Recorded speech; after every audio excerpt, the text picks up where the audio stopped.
Hello there, I'm JRT and this is a review. Arca kicks boxes into touch with this bizarre manipulation of sounds and genres, subverting the subversion of expectations in new ways. KiCk or KiCk 1, apparently the first in a trilogy or 4 parts, depending on who you listen to. This album jumps between genres like no one's business. And that's effectively what this project is. No one's business apart from Arca herself. Fluidity is a key concept behind Arca as part of her self-identity, but also her music and her language. Venezuelan and living in Barcelona, yet working in the English-speaking world with English-speaking artists. We switch between languages on this like you would do in a bilingual home. And that fluidity also applies to the harsh electronic sounds of glitch hop and pop, which meets the stripped-back sounds of deconstructed club, whilst things are made even weirder with some slight psychedelic, industrial, experimental EDM influences as well, just all chucked in there. It's a mess, it's chaotic. And that has some grounding in her previous work compared to a more abrasive computerized sound-driven projects. This is probably Arca's poppiest project yet, if pop is still a concept in her view of the musical world. The opening 4 tracks just flash past us at breakneck speed, setting the pace and habits for the rest of the record. The opener, Nonbinary, boasts a slow, rapt delivery that is sped up for impact when it calls for it. It has a slightly unnerving energy to it,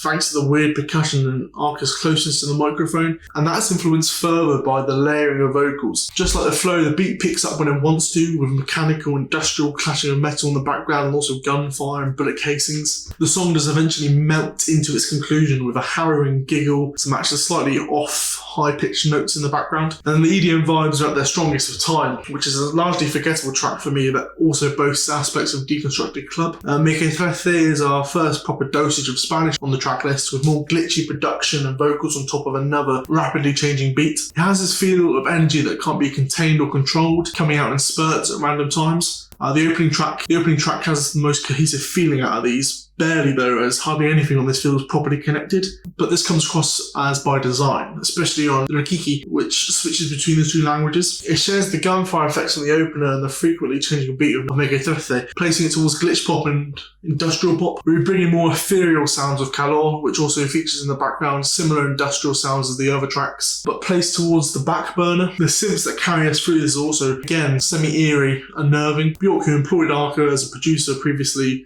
on some of her work, then Spanish or an Icelandic interpretation of Spanish onto the track afterwards. It's more spacious and, again, to borrow the term, ethereal in scope. It does end in this warbling, washed out sound, which I quite enjoy. The collaborations continue throughout the midsection of Watch.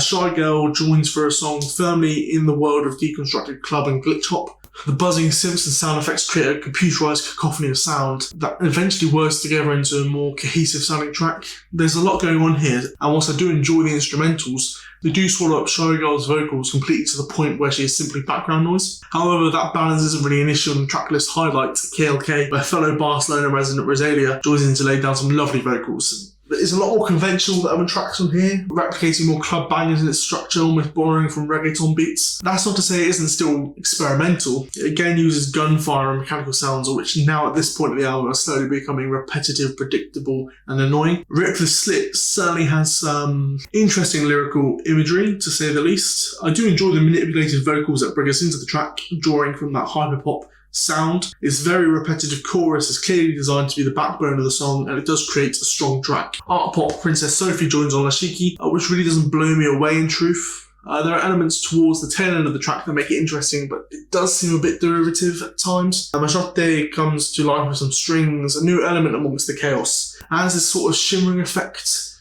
on the opening production, which I'm not a huge fan of.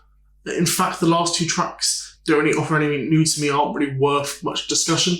I really wanted to like this project more than I did, but overall, it didn't quite live up to the hype in my head. That being said, it wasn't a complete total waste of my time, and I eagerly anticipate further installments if they are an improvement upon their solid base. I'm going to give this a 6.5. That's my thoughts. What's yours? Let me know down below. Comments, likes and subscriptions go a long way and they really help me grow. I'll be eternally grateful, so if you wouldn't mind, please do so. Thanks again and stay safe.